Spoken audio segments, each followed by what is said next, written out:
As fun as it is to keep up with all the brand new anime, you just can't beat watching the classics. Anime that have survived the test of time, shows and movies that still hold up today.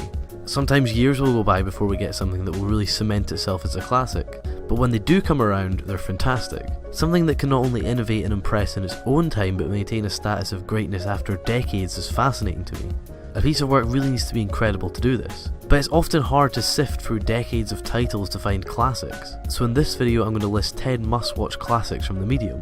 To avoid repetition, I'll be leaving out titles that I've mentioned in recent videos. Although absolute classics and must-watch titles, I won't bother talking about anime such as Ghost in the Shell, Akira or Evangelion. So where better to start than one of my personal favourites and possibly the best from its era, Macross.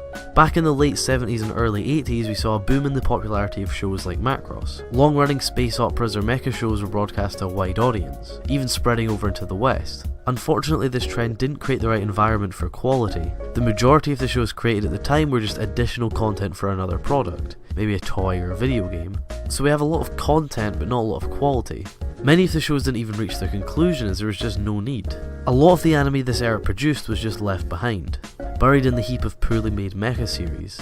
But Macross stood out from the bunch and managed to surpass its time. Although the animation hasn't aged as well, it's still to this day one of the best written additions to the genre. They mixed the usual space war storyline with a deeper, character-focused emotional story, completely unconventional and refreshing. This made Macross into more than just another mecha series. It cemented itself as one of the best in the genre for over 30 years now. Neo Tokyo was released back in 1987. It's a collection of short films directed by Rintaro, Yoshiaki Kawajiri and Katsuhiro Otomo. They're all fantastically imaginative works that styles and themes are instantly recognisable in later titles. You can see a bit of everything from the next 2 decades of anime here, both narratively and stylistically. They all offer their own individual style, some being dark and gritty and some being cartoonish. Either way, they mark a fantastic point in anime and in the directors' careers. Each film is under 20 minutes, so there's no excuse to give this one a miss. Armored Trooper Votoms is as badass as it sounds. It's a slightly underappreciated mecha series from the 80s, but it's by far one of the most unique mecha series I've seen. It has all the awesome sci-fi elements you'll love with an extra hint of realism. I'm adding this onto my list because it's such an awesome take on the genre, with a really fantastic classic feel. Imaginative visuals and a really fun cast, Votoms is a real classic. Perfect Blue was released in 1997 and has had massive influence on film and anime. Not only was it one of the most unique psychological anime films out there, but it kickstarted the career of Satoshi Kon, who we all know went on to create even more classics. Few films have come close to matching Perfect Blue's character study, and some of the best written characters still remain in this movie. A really fantastic and unique approach to the subject. Mobile Suit Gundam sits in a similar position to Macross. Although I don't think it achieves the same level of narrative success, it still manages to stay fairly relevant through the years. It's even more impressive when you consider the rocky start the franchise had. Originally created in 1979, it met very little success and was actually cancelled. Despite this early wobble, it managed to not completely die and was resurrected many years later when a range of Gundam toys became quite successful. Since then, it's gone on to create one of the most successful and universally recognisable brands in anime.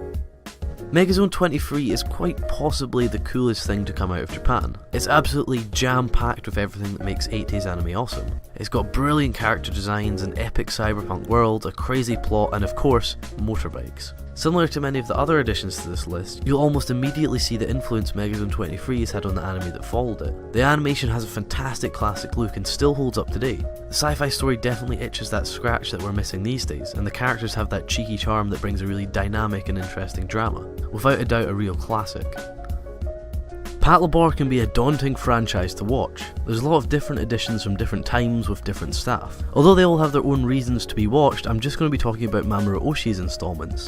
The 7-episode OVA series Early Days and the first 2 movies. I'm doing this because they work nicely as one package, and because they're a massive point in his career. Patlabor to Oshii is very much the godfather to Coppola. It was a success and gave him funding to expand his creative control over future projects.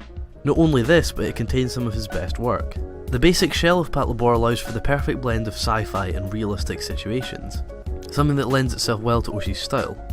With movie quality animation included, it's become one of my favourites.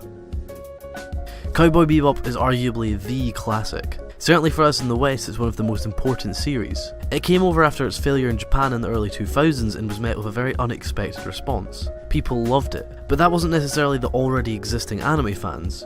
Bebop captured a more mature audience who'd previously brushed aside the more child-orientated battle shonen.